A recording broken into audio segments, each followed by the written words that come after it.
if you can actually be that person that is a critical thinker, that is trying to solve problems in a way that maybe no one else has done before, that's living undaunted.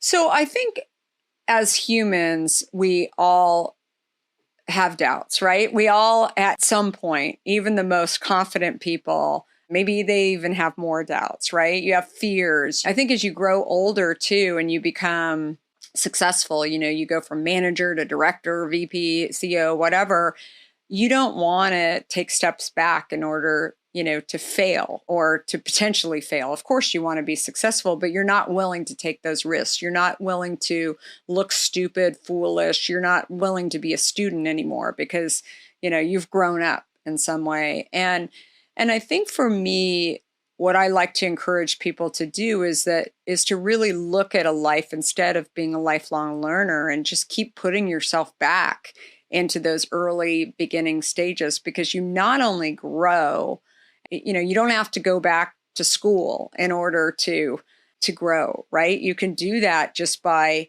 kind of forcing the issue in a career. I mean, I think people have said, well, do you have to quit your job and then just go and jump into another industry? No, not at all. I mean, I have a story in the book about a guy that had worked in finance in our company forever, and he wanted to work on supply chain and operations. He had been seeing kind of what that world was about and how it intersected with what he knew in finance, but there were stuff that he didn't know but he was kind of seeing little pieces of it.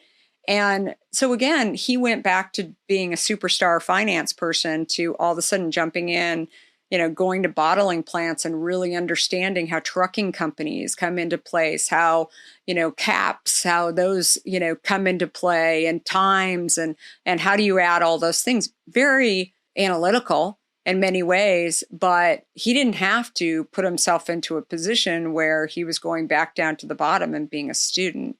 Yet he was a quick study, and now he's running our, supply chain and operations. So you can do it inside of companies, I think, that are oftentimes not large companies probably, but smaller entrepreneurial Silicon Valley companies for sure, where you jump in and, you're curious. All of those are traits. They're not necessarily, they don't define you, or I should say your experience shouldn't define you.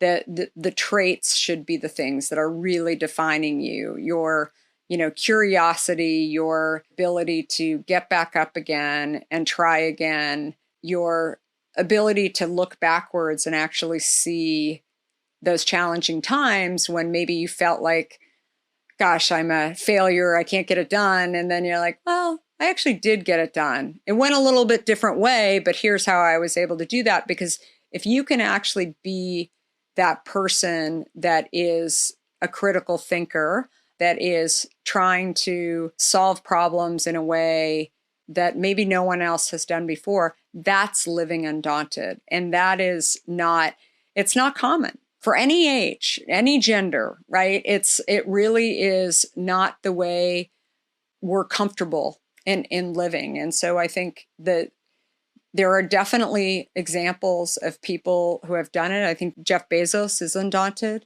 I think they tend to also be a little bit scrappy. They don't tend to, be afraid to build a bookshelf. I bet Jeff Bezos would still build a bookshelf, even though he's buying a, $500 million yacht, right? Like I bet he still would, right? And it's just, he doesn't have to, but he's willing to do it. I think those are the people that want to live undaunted because they are choosing this path versus the path that is easy.